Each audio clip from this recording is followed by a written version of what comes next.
Iyon, welcome back sa ating YouTube channel, Ronde TV mo. Yun ang manager ng illegal na pugo sa May Purak, Pampanga.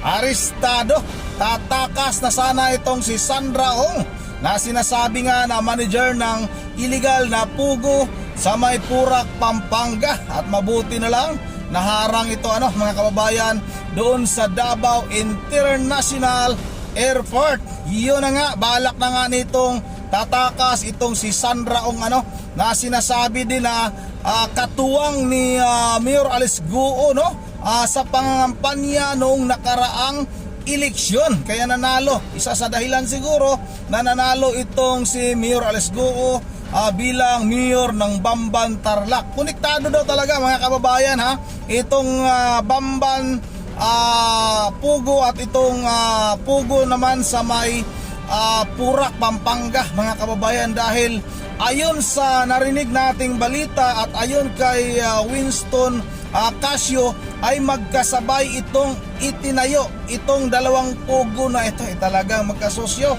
si Mayor Jing Capil at itong si Mayor Alice Guo naman.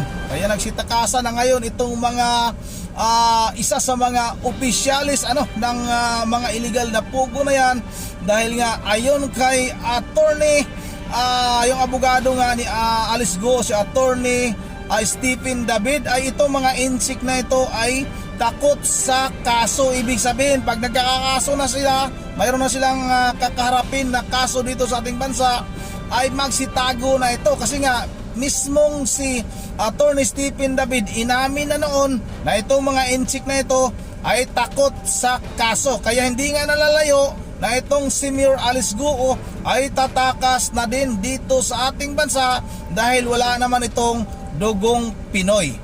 Ang matitira siguro dito mga kababayan itong si Mayor Jing Capil. Ayan, yun ang wag na natin itong patagalin, sabay-sabay na natin itong panoorin. Sinuyod ng Presidential Anti-Organized Crime Commission ang ipinasarang Pogo Hub sa Pampanga na nagmistula ngayong ghost town na raw ngayon. Oh, wow! At ayon pa rin sa PAOK naman, Alex, meron na silang nakuha mga ebidensya na nagpapatunay na dito nangyayari yung mga illegal na gawain, yung mga krimen. Tulad ng kidnapping, torture, prostitusyon, at iba't ibang uri ng scamming.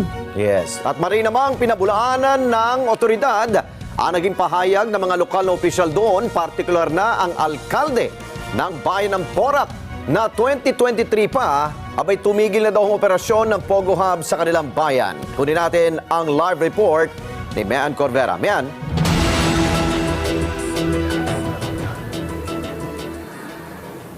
Alex, binuksan na nga sa media itong Pogo Hub sa Porac, Pampanga, kung saan nakita ang samot-saring mga ebidensya. Ayon sa mga otoridad, gagamitin nila ito para sa pagsasampa ng kaso dahil dito nagaganap ang iba't ibang uri ng mga krimen.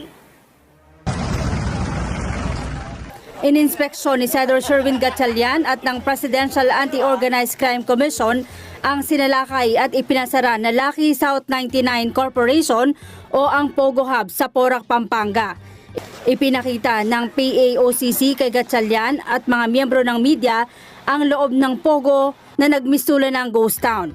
Pagpasok pa lang sa gate, kita ang mga bago pang nakabalot na solar panel, mga mamahaling sasakyan, e-bike at nagkalat na mga pagkain, tubig at mga baso ng alak na umaalingasaw na. Aabot sa 46 ang may 3 palapag na mga gusaling ito na nakatayo sa may 10 ektaryang lupain dito sa Porac, Pampanga. Ang unang palapag nagsisilbing KTV, entertainment at tinatawag na farm scam. Ang ikalawang palapag para sa mga VIP, habang ikatlo nagsisilbing dormitoryo ng mga babaeng umano'y nagbibigay aliw. Nakita rin sa loob ang mahigit 1,000 computers at text blasters machine na ginagamit sa mga scamming activity at mga military at police uniform na pawang mga authentic. Yung mga nakita natin na yung ipinamangha namin na yung text blasters. Yung text blasters kasi na yun yung ginagamit para makapag sabay-sabay makakapag text blast sila sa iba't ibang cellphone Pwede sa cellphone ninyo, sa cellphone ng ordinaryong tao, cellphone ng mga dayuhan, ng mga niloloko nila, sabay-sabay nilang nagagawa yan, using those text blasters, yung mga nakita nyo na yun. And also, nakakagawa na rin sila ng mga pre-registered SIM cards using yung mga gadgets na nakita nyo doon sa isa sa mga buildings namin. Nasa loob rin ng gusali ang mga bill mula sa Electric Cooperative kung saan umaabot sa 35 million ang halaga ng kanilang konsumo sa kuryente nito lamang Mayo. Bukod pa rito ang dokumento kung saan nakasaad ang pangalan ng isang Cassandra Ong at isang alias de la Serna. Si Cassandra more on the management side. And as to the participation ni De La Serna, iniimbestigahan pa natin. Ayon sa PAOCC, may mga nakuha silang ebidensya na magpapatunay na dito ginagawa ang mga legal na operasyon gaya ng kidnapping, torture at prostitusyon at iba pang uri ng scamming. Hawak na nila ang 4 na Chinese nationals na biktima ng kidnapping sa loob ng Pogo at ang 161 na mga Pogo workers. Sabi ni PAOK spokesman Dr. Winson Caso, kagabi ay naharang sa Davao City International Airport ang Chinese national na manager ng naturang Pogo na palabas na sana ng Pilipinas. Dadalhin ito ngayon sa Bureau of Immigration. Naaresto rin ang isang dating police officer sa Xiamen, China na hinihinalang nagsasagawa ng torture.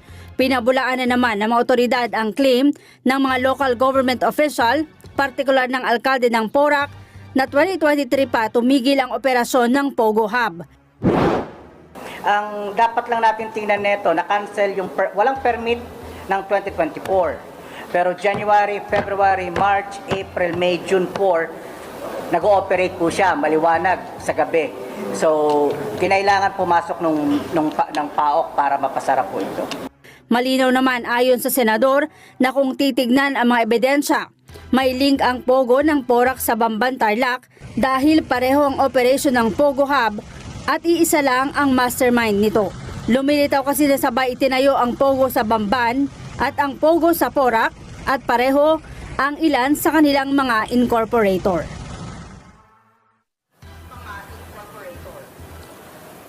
Alex, inianunsyo ng PAOK na bukas ay magsasampa na sila ng kasong kidnapping at serious physical injuries laban dito sa mga sangkot sa Pogo operation dyan sa Porac sa Pampanga. Ipupursige din nila ang kaso at suspension laban dito kay Porac Mayor Jaime Capil at yung mga barangay officials.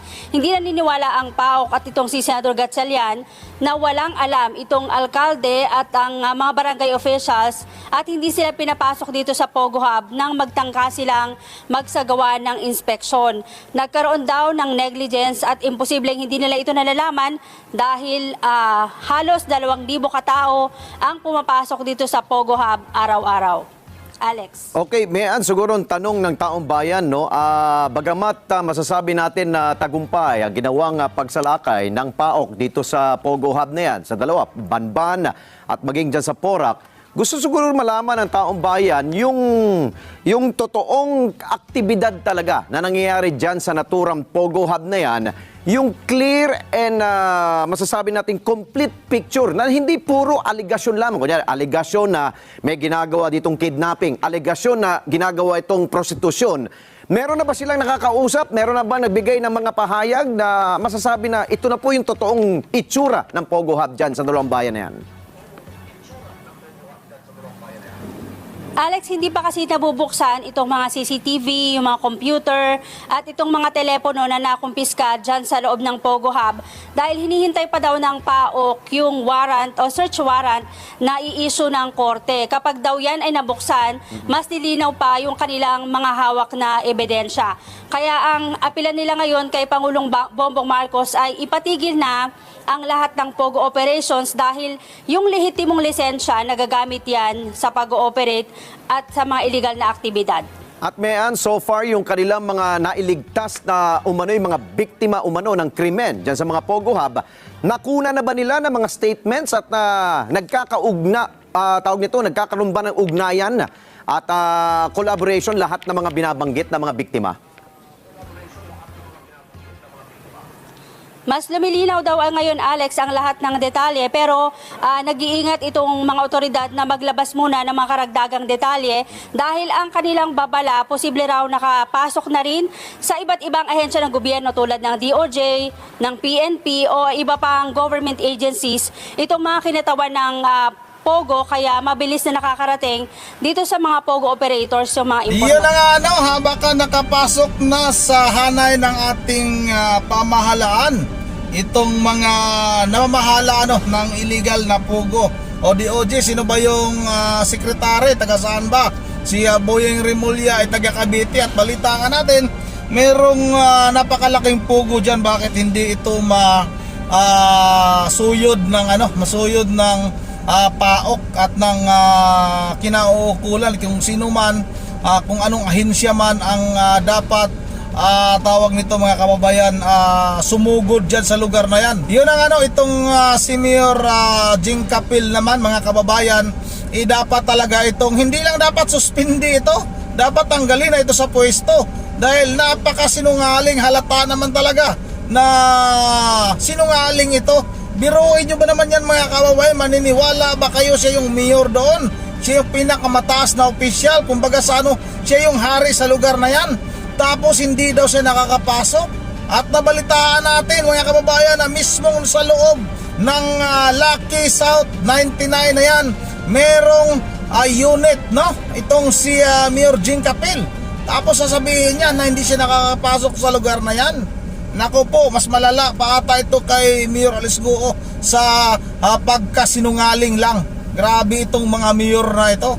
O yung sa Cavite, kung saan man, dapat itigil na lahat ng pugo na yan kung ito man ay pugad ng kriminalidad. Bakit hindi maitigil, hindi mapahinto ito ni Pangulong Marcos? May nakikinabang ba dyan? Baka naman si Madam ay nakikinabang dyan sa pugo na yan. Kaya hindi nyo mapahinto-hinto, hindi nyo mapatigil-tigil yung pugo na yan na alam naman ninyo.